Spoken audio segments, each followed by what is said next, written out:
Hey, I'm ZSH Plays, and this week we're going to be building a beautiful environment for Therizinosaurus, which we'll be able to see from the top of our T-Rex volcano. Let's go.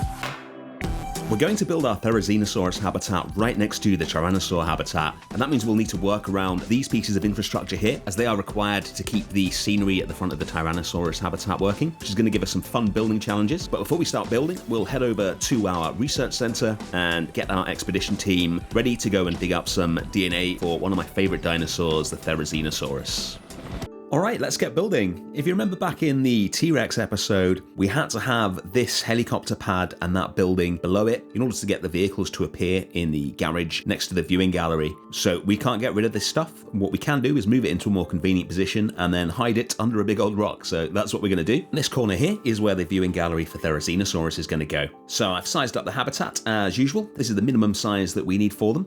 So we'll get this roughly into the position where we want it, and then we'll start putting a viewing gallery in. Now, back in the Allosaurus habitat, we created a ruined version of the Jurassic World themed viewing log. So in order for that to make more sense, what we're going to do today is use the actual Jurassic World themed viewing gallery so that we've got something to compare it to. But we'll also add in the little kind of join between that and the log that we created for the Allosaurus so that we still have it looking like the guests go through the door and up some stairs or a slope into the viewing gallery rather than disappearing underground and reappearing in it like they do normally. We're going to go for a much more natural, much more beautiful theme in and around this habitat than we did for Allosaurus. Inside the habitat, we're going to create a little nature scene, which I want to be really striking, but we'll get onto that later. Let's get the fences in. These are going to be in a pretty irregular shape, guided by the infrastructure and paths that we have here already that we can't move. We can get rid of this path and just rework it slightly so that it goes around the fences rather than through the middle of the habitat.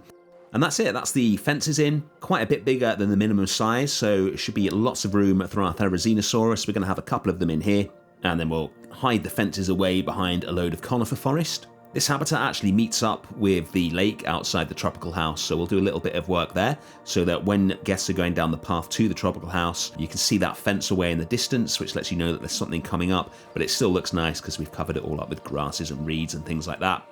Then it's on to the theming. So the idea I had for this is what I wanted is a big pile of logs going all the way along the bottom of the fences, just to hide the big metal base of the fence and just bring a bit of nature to the front of the habitat so that before you even get in there, you're already seeing loads of trees and wood and things like that. So spent a long time making this. I've got all of the dead trees or broke trees, whatever they're called, arranged here, and we're just going to go through them, decide which ones we like, and start making a big old pile of logs. We'll make one pile that is as long as the longest of the trees that we're using. Pay really close attention to each tree, make sure it is sitting correctly on top of the tree underneath it. None of it's floating in midair or anything like that. And once we've got one pile of logs that looks really good, then we can just use that as a template to fill in the majority of the rest of the fences. We don't need to surround the whole habitat with this, just the sort of guest-facing parts of it will do. I think it'll be a nice contrast to a lot of the more architecturally based habitats that we've built recently. Okay, I think that's enough trees in there to create a pile. So let's make sure they don't fall over now and get a kind of bracket in there. This wooden piece, I think it's from the Wetlands pack. Really nice piece this. Just kind of subtly indicating that these logs are actually held up and they're not just magically balancing on top of each other. So we get one of those at either end of this pile. Looking at it, I think we do need just maybe a couple more trees just to finish that off. And then we can start copying it around the rest of the habitat. So basically it's going to go from the viewing gallery where we are here down to the beginning of the lake at the tropical house, and then it will go from the other side of the viewing gallery round to the beginnings of the T-Rex viewing gallery. Okay, maybe one more log, then I promise you we're done with this, and we'll move on to the fencing. These fences are just two of the pieces from the Wetlands pack stuck together, or maybe three. I think there's a post on there at the end as well. Dead simple, and we're just going to run this down the side of the path to take people from the tropical house down to Therizinosaurus, and then round to T-Rex. So once we've got them to the viewing gallery here, then we can do some decorating on the area in between the log pile and the path. So we're just going to use the brushland tool mainly, and then we'll mix in a little bit of the conifer forest tool as well, just to get a little bit of variety in there. Really like the grass in the terrain paints available on this map. It's really natural looking, it looks great. we'll just switch out some of the tropical plants in the viewing gallery for some more temperate plants. And there we go. A lovely little scene there for our viewing gallery to sit in. We're going to make a big old sign and put that in there as well so that people know what they're about to see.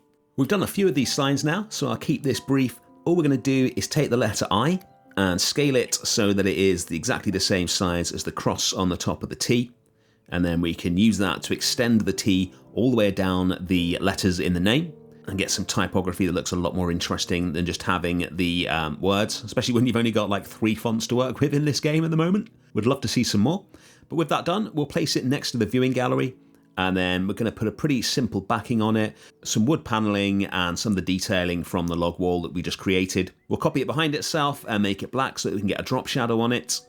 Add in the wood detailing that I mentioned. There we go. That's the sign done. Let's take a look at how the entrance is shaping up.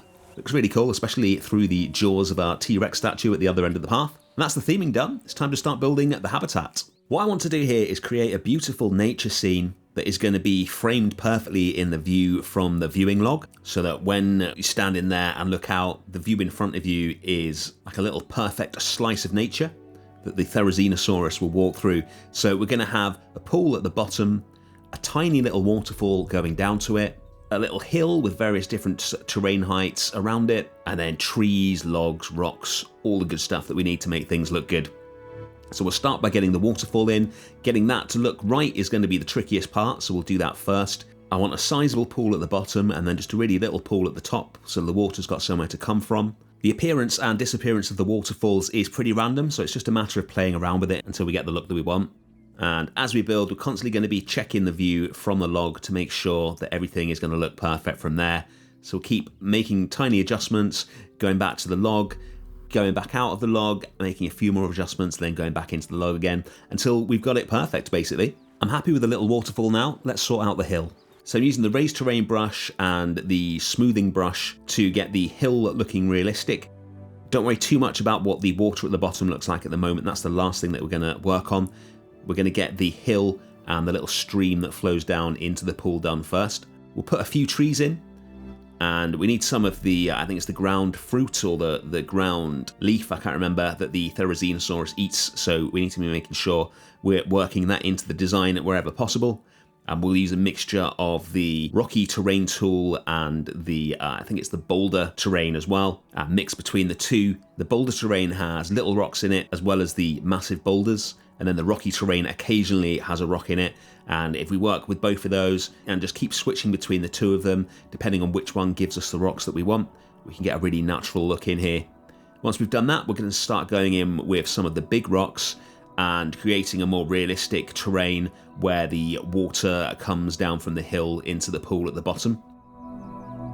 As always with the rocks, we're looking at the cracks and the shadows in the different rocks that we're using and making sure that they always line up. Gives you a much more realistic look than just dumping the rocks on top of each other. And some of the larger rocks have got really interesting textures on them, so where we need smaller rocks, rather than actually using small rocks, we'll just sink the larger rocks into the terrain, so we just get the tops of them poking through with the most interesting parts of them on there. I love the way you can see the big monorail station from here as well. It's a really nice juxtaposition with the very natural environments that we're going to create for Therizinosaurus here. And while we finish off the rock work, let's talk about Therizinosaurus for a bit. What an amazing animal. Definitely the coolest thing in Jurassic World Dominion for me. One of my favourite things about them, apart from how awesome they look, is the fact that we think that those enormous claws were just used to pull vegetation closer to them, sifting through branches and things like that. They're just such a ridiculously over-the-top set of claws to use just for pulling some plants around. And speaking of plants, let's get some more of those into this habitat. We'll be using a mixture of some of the food plants and then a lot of the different grassland brushes. We want to get loads of different textures and colours into this habitat. It makes such a difference when it's not just all one bit of grass or one bush or whatever, when you can get loads of different textures in, especially with the actual kind of 3D grass that you get in some of these brushes. That is really useful for filling the place out. We'll get some different food plants and start melding that into the conifer forest at the edges of the habitats, and we'll extend the conifer forest a little bit here and there as well so that the Therizinosaurus have got some cover. That is starting to look really nice now. We'll use some of the woodland brush as well, just to get a few more deciduous trees in here, but mainly focusing on the pines. Always makes it look more Cretaceous when you've got pines and things like that around. And And once we're happy with the planting, we're going to go in and start adding some little rock piles in. So we'll just randomly rotate a load of the smallest rocks around and then shrink them down even smaller. So we've got a little pile of pebbles, and then we can just copy that all around the habitat. And again, with random rotation, random scale sometimes as well, just get a really varied look for the rock work throughout the habitat. Adds so much detail to the habitat when you've just got a few rocks scattered around here and there. If you're enjoying this video, by the way, don't forget to hit the like button and make sure you subscribe if you're new to the channel. I'm just going to add a couple of tiny little plants in the gaps between the rocks for some further realism and variety. And finally, we'll make sure that you can't see the fences in the habitat from the viewing log by placing down some individual conifers. And there we go, I'm really happy with how all of this looks, except for the big pool at the bottom. We'll fix that in a second, but first, we have some babies to look at because our Spinosaurus had babies. I have never seen the Spinosaurus babies in this game, and they're absolutely adorable. They look like caiman on stilts, really cute. And they make the adults look even more impressive as they kind of stalk past them. Even caught them having a little play fight here. Absolutely adorable. Let's get back to the Therizinosaurus though and sort out that pool. My main issue with it is that where the water joins the land just looks really flat and boring, so we're going to fill all of that in with some elephant grass. That's starting to look better already. And then we're going to give the water somewhere to come from, so we'll add some hidden fountains just so we get a little bit of movement there, and we'll add in some of the cypress swamp as well so we get a little bit of mist up on the pond at the top. That's starting to look really nice.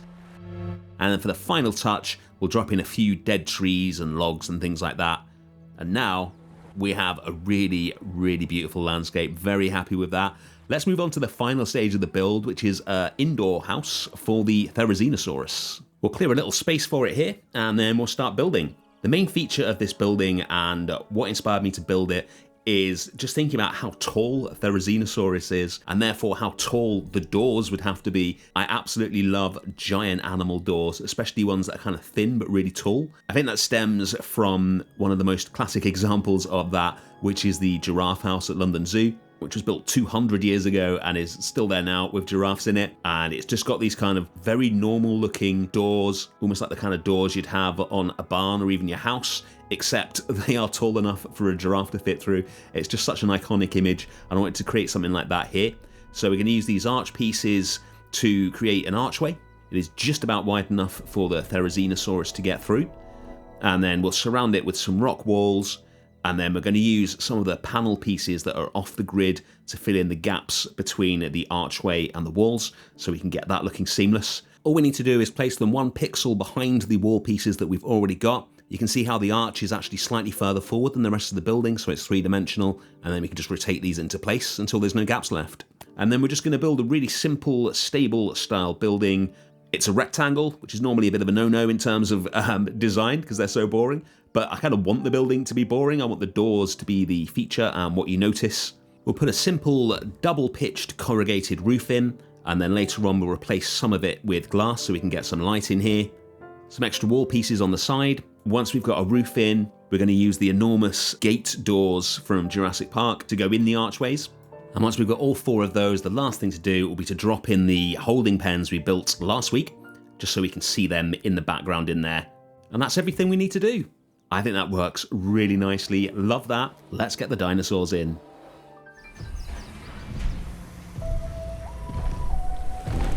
They are so cool. I've gone with a pretty basic brown color scheme with some flashes of red for the male and a bit of a stripe. I don't think these guys need crazy colors to look cool. Here's the entrance. Let's watch the Therizinosaurus exploring their habitat for the first time.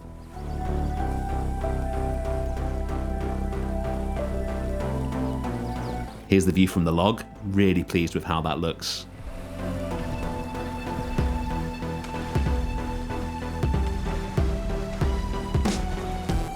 And these are just easily one of the coolest dinosaurs in this game. With those enormous claws. They've got to be the scariest looking herbivore in history, possibly. Here's the whole habitat from the air. You can see the tropical house and the lake as well. And it looks like one of them's about to start eating. You can see them here using those crazy claws to gather up some plants. Another shot of the view from the log with the guests in here. And here we can see the giant giraffe house style doors. And we got one more very important thing to see, and that is the view from the T-Rex volcano. It's looking a lot more interesting from here now. This is where we started today, and this is where we are now. Thank you so much for watching, and I'll see you next week for some more Jurassic World Northwest.